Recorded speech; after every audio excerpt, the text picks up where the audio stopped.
Hey,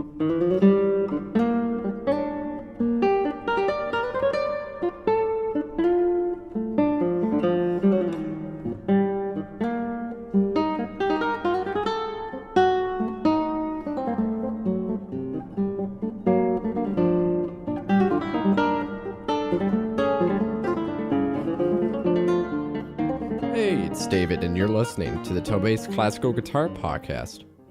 Really happy to have Bill Kanengiser for this episode. I'm sure many of you know who he is, a founding member of the Los Angeles Guitar Quartet, a renowned teacher at USC Thornton School of Music, a soloist, and he also recorded the classical guitar tracks from the movie Crossroads. If you haven't seen this, it's a must-watch for any guitarist. One of my favorites. So this episode is going to be a little bit different from the previous ones. The interview may sound a bit more radio style. When I recorded this conversation a couple weeks ago, Bill had just gotten back from giving the U.S. premieres of a work he commissioned for Sergio Assad to write for him, titled The Walls. It's a concerto for guitar solo and guitar orchestra in 5 movements. So I'll let Bill explain everything, but we're going to take a listen to little snippets from each movement and hear about his approach to it. The recordings are taken from a live performance, which was at the Florida Guitar Festival, and the orchestra was formed the day before the concert, and they did a really fantastic job. They hadn't met each other until then, so kudos to everybody out there. Before we get into The Walls, I thought we would listen to another recording of Dusan Bogdanovic. I know we've listened to his works quite a few times over the past couple episodes, but I was really excited when I heard this piece earlier this week. It's a concerto titled Kaleidoscope. This is the 3rd movement, Allegro Ritmico, and it's Bill, of course, playing the guitar solo, and Donald Crockett conducting the Thornton Edge Ensemble, which is the contemporary orchestra at USC. I'm not going to lie, it is more of a contemporary piece, almost getting to some atonality, but it has some really unique textures and some very passionate rhythms and just stunning dynamics.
Now, you just came back from a set of concerts out on the East Coast, premiering this really new, exciting work of Sergio Assad for guitar solo and guitar orchestra. The Walls. The Walls. The Walls, yeah. It was such a thrill. So it was a long time coming. It started over 2 years ago when I had a chat with Sergio and his wife when they were visiting in town. And we were talking about the role of the artist in the current international political environment and what we can do as artists to express our feelings in a positive way. And I said, Sergio, why don't you write me a piece? That would be a good thing, and I'll play it. And he decided to accept. And my good friend Cami Rowan, who teaches in Greensboro, North Carolina, I told her, and she said, hey, why don't you have him write it for guitar orchestra and solo guitar? Because I had done some pieces by Shingo Fuji, my other friend from Japan. And Sergio said, that's a great idea. And then it took on this whole life. And it was actually Sergio's wife, Angela, who thought of this idea of having 4 movements that portray historical barriers that have been erected to keep people apart from each other. And then with this epilogue. And this piece is part of a larger commissioning project that I put together with Augustine's help that I called the Diaspora Project, which has basically is looking at musical ways to express the immigrant, refugee, migrant experience. So the walls, Sergio used as springboards these 4 historic walls and is making a political statement, I guess, but it's also musically just really fun. And just briefly, the first wall is the Chinese Wall, the Great Wall of China. The second one is Hadrian's Wall, which is the wall that Emperor Hadrian erected in northern England in a vain attempt to keep the Scots out. And the third one is the Berlin Wall. And the fourth one is the only wall that still exists, which is the West Bank Wall in Jerusalem. And the epilogue is called No More Walls, and it's a very interesting piece. We can talk about the logistics of it. But it was such a thrill for me to do the U.S. premiere of the piece with Cami Rowan conducting in Greensboro. And just a couple days later, I was down at the Florida Guitar Festival in Tallahassee and did it with a different group down there. And it was a lot of fun. Sounds like a very rewarding project altogether for everyone involved. It was, and moving, emotionally moving. Yeah. You know, actually in one of the first rehearsals in Greensboro, one of the orchestra members was this lovely gentleman who's he's an engineer for Honda aircraft in Greensboro, and he's worked for them for 30 years, I think. But he came up after the rehearsal and he said, I was born in Nogales, Mexico, on the other side of the wall, and I have friends still on both sides of the wall, and I grew up, looking at that wall, and he said, in the first rehearsal, I was crying, so it addresses some issues, and the thing is, there's no easy answers for these issues either, I mean, it's a little touchy for some people. I'm Jewish, so therefore, I'm, of course, in support of Israel. I have extremely mixed feelings about the West Bank Wall. Yeah. It's a complex equation. It is. And, however, in music, you can present something and not take a side in a way. And I think what Sergio's done musically with all of these is to beautifully show the musical, the richness of these areas, and like on both sides of these walls.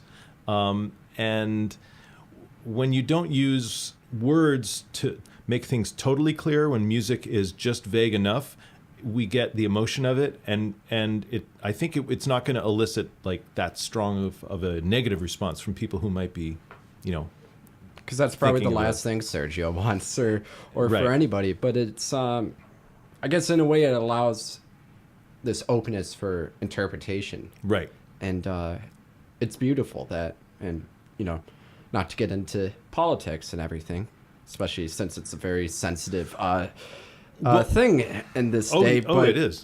It's really the thing that makes me, one of the things that makes me most angry or sad about everything that's been happening the past couple years is just kind of the hostility and anger behind people. Right. And people who think this will never talk to people who think that anymore. And maybe it's because I'm a bit older now and I'm kind of a bit more aware of what's happening politically. Right. But I don't remember things being this polarizing. No. And it's really unfortunate. And, you know, as I say, I don't want to get into any politics, but it's so beautiful to see a work of art that's kind of presenting some of these political problems that have been happening. Can be composed and performed in a way where almost anyone can still enjoy it. Right, and because music is, you know, they call it the universal language. It is, yeah. That it, because people are so identified now with whatever their belief system is, that and only get their information from their chosen sources, that to accept someone else's viewpoint is like, it's almost like an existential crisis for them, and myself included. I think I have to, you know, I'm a victim of it as well. But with music, we can all sit in the same room together. We can all have the same experience, and we can take the time to listen to each other a little bit. So hopefully, you know, not to get too too idealistic about it, but at least it gets people to open their minds a little bit. Yeah, because regardless of what's happening, we can't move forward with anything if we're just going to scream at each other if we have a different opinion. That's right. Anyway, let's go ahead and take a listen to a snippet from the first movement. This is the Chinese Wall.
Things I think you're really, really great at is evoking the sound of different instruments. And we could definitely hear that with the Chinese influence. How'd you go about that approach?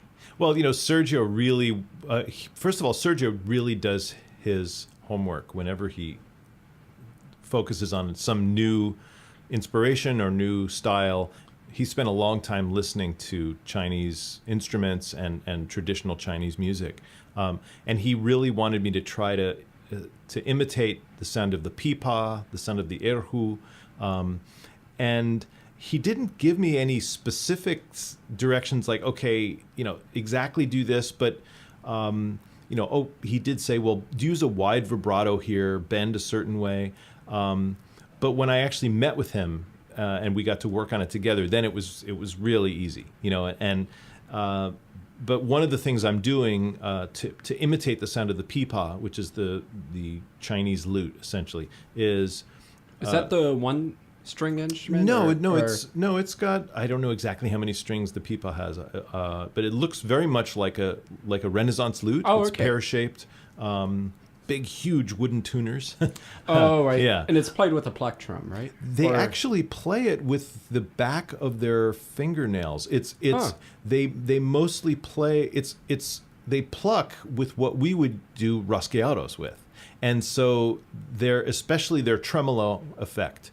Sergio wrote just, tremolo on this note. And at first I thought, okay, I have to do like a little recuerdos kind of thing. And it just sounded terrible.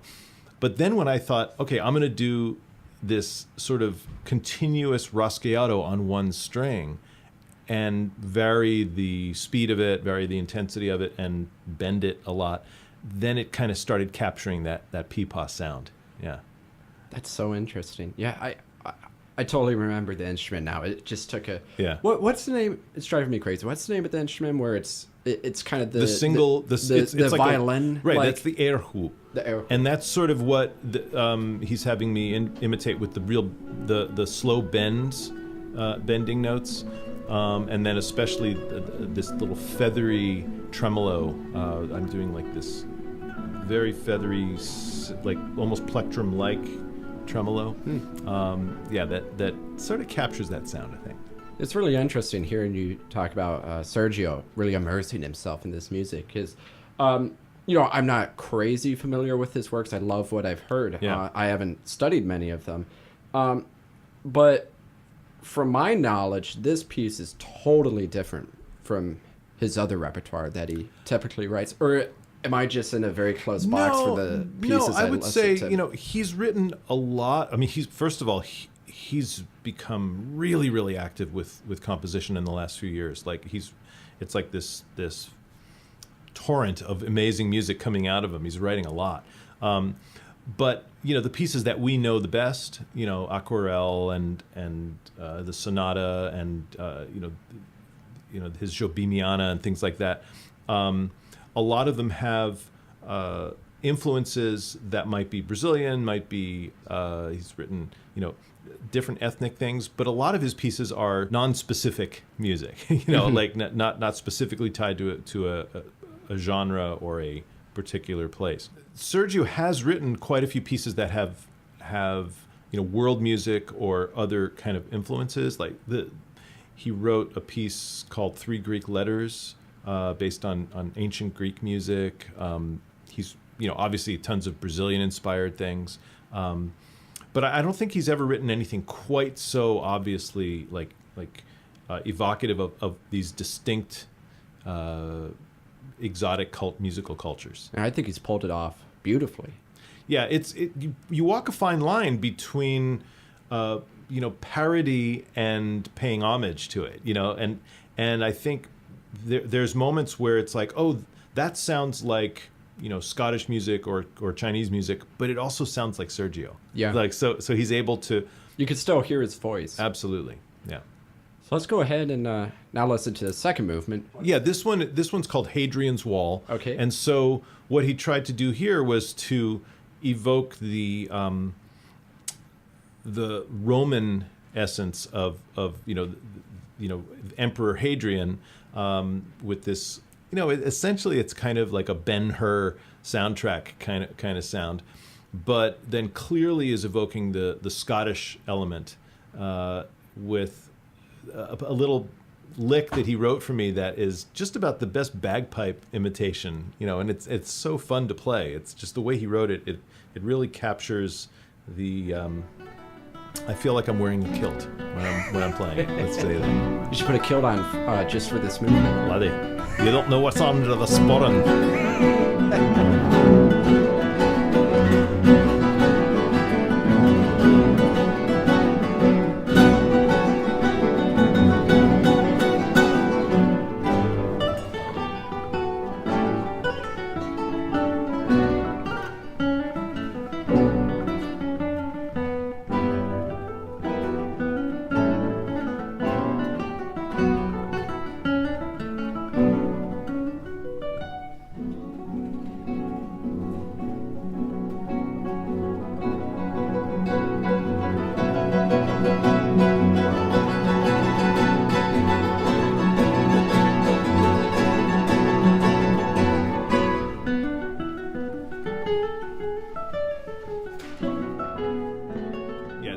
Pretty cool movement, and what was very interesting to me was when we did the premiere in North Carolina, Cami Rowan had 4 professors from her school, Guilford College, talk briefly about these 4 walls, and the professor who talked about Hadrian's Wall made this wonderful point, I thought, which was the Romans erected this huge barrier. It took millions of hours of manpower and effort and stones and everything.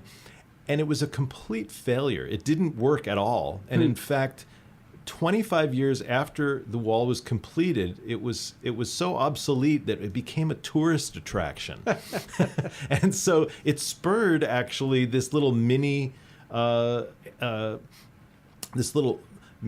enterprise where people from Scotland would come to see the wall, and then they would sell trinkets and they would sell food, and then the stones that the Romans used to build the wall were then used by the Scots to help build their little houses and stuff. So it just showed like that, what seemed like an absolutely urgent need for this wall in a very short amount of time.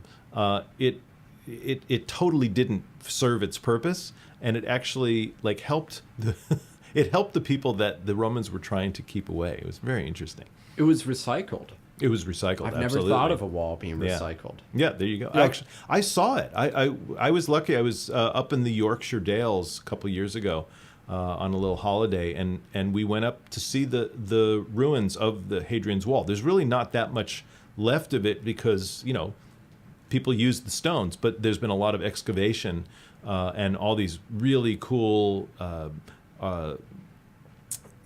relics that were found, like leather Roman soldiers' thong, sandals and stuff like that, and it's fantastic. Oh, that's fascinating. Very evocative. Yeah, that's so cool about the stones being recycled. Because I know with things. I didn't know you were a fan of the Stones. Well, I was more of a Beatles guy. Oh, there you go. Okay. But actually, since we're talking about the wall, I have to say my favorite Pink Floyd. is Pink Floyd. It's the funny thing is when Sergio was first writing this piece, this is a great transition to the next movement, which is Berlin Wall. So Berlin Wall, the third movement, obviously the most second most modern wall, constructed during the Cold War, to keep the West Berliners, the East Berliners to coming into West Berlin. And Sergio at one point thought that Pink Floyd's The Wall was somehow inspired by Berlin Wall, and so he was actually thinking of using some of that music in this piece. And then he researched it, and he found that no, they weren't referring to that wall. They were just referring to, I don't know. You probably know better. It was more of a psychological concept right. of becoming totally isolated mentally and kind of falling apart.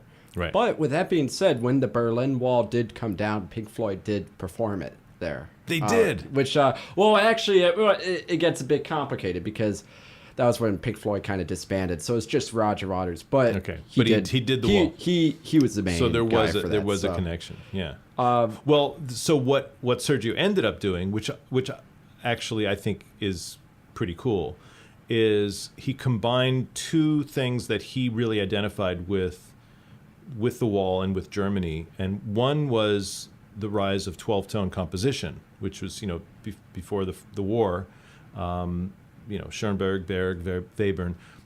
So the piece begins with a little 12-tone row that's manipulated in this little solo that I have. And near the end of the movement, what emerges out of that 12-tone sort of troubled atonality is Beethoven's Ode to Joy. And he somehow finds a way to combine this, very tonal, very, rejoicing melody with this 12-tone row. And Ode to Joy is especially important to the Berlin Wall because after it fell, Leonard Bernstein conducted the Berlin Philharmonic, in Beethoven's Ninth Symphony, the Choral Symphony, right there, and changed the words from Ode to Joy to Ode to Freedom, and that has now become the national anthem of the European Union. Which is I had no idea that Bernstein conducted that. There. Yeah. Oh, that must have been so powerful. Yeah, I'm sure it was with the full. Choir. It was choir. broadcast all over the world. I remember. I'll have to take a look at that. Yeah, so it was very clever how Sergio combined the two, And they seem to transition into each other really smoothly and flawlessly in a way. Because when you're hearing us talk about this, you're going to think, oh God, there's a 12-tone, atonal type sound, and then all of a sudden ode to joy. But no, you kind of blend some together. And when the theme, the Beethoven theme, first comes in, it's very subtle. Yeah, it's very subtle, but it's in there, and I think it's brilliant.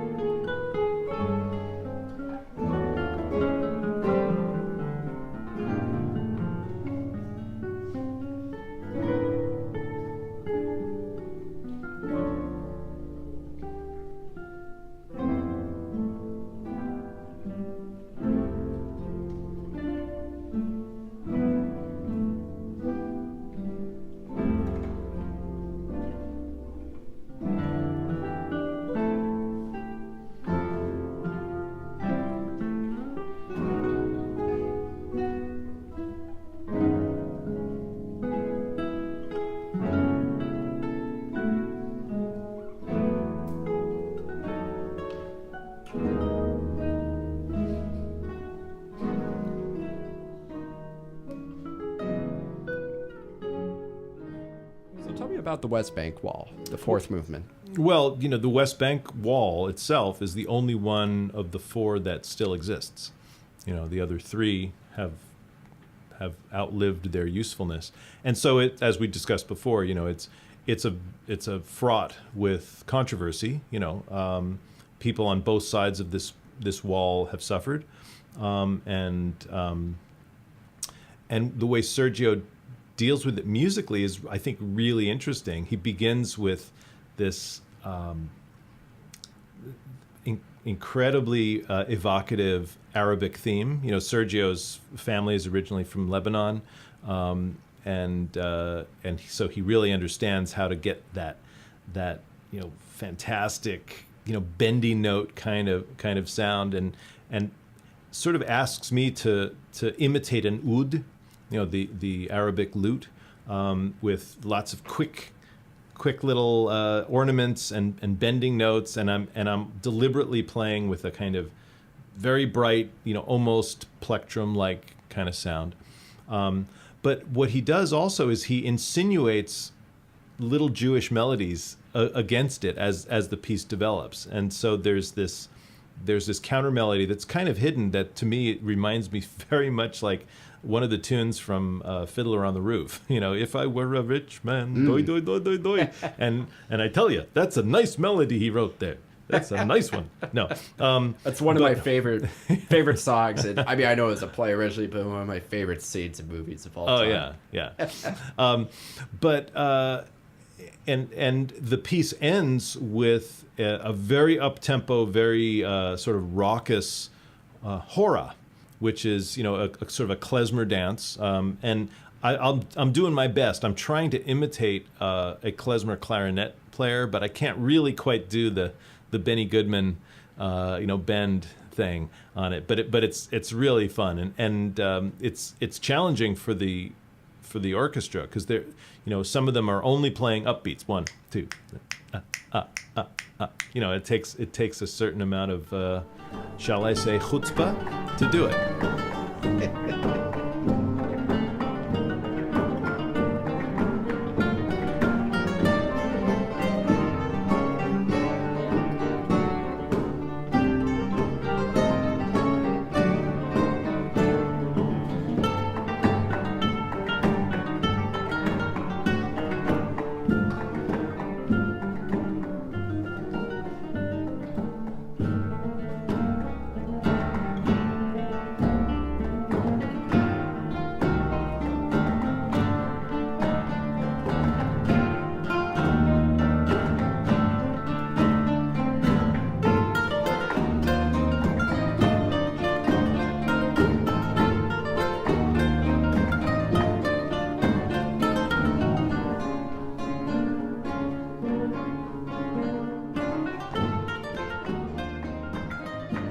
So the final movement is called No More Walls, which is sort of like a wish, I guess, that Sergio has, that maybe we don't need walls, but it's also a thinly veiled commentary, because based on Mexican folk music.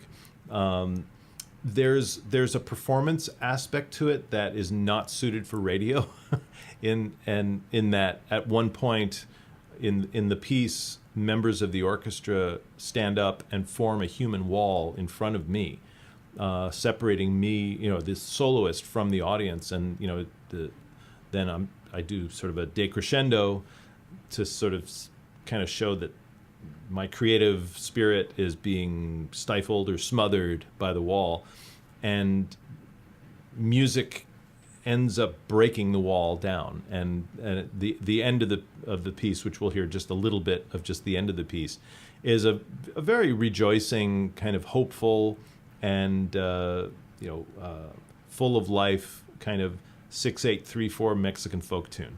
And and it really, everyone ends up with a smile on their face, for sure, by the end of the piece. Gives us hope.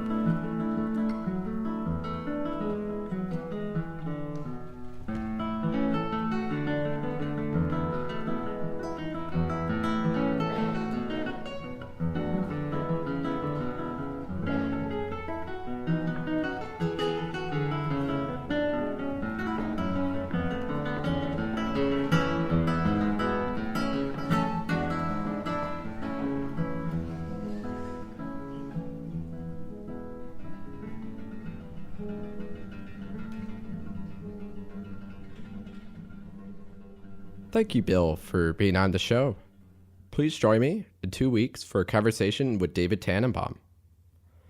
I'll leave things today with a recording of the Los Angeles Guitar Quartet. I just realized I've featured half of LAGQ and we still haven't listened to any of their samples. So this is one of my favorites that they do.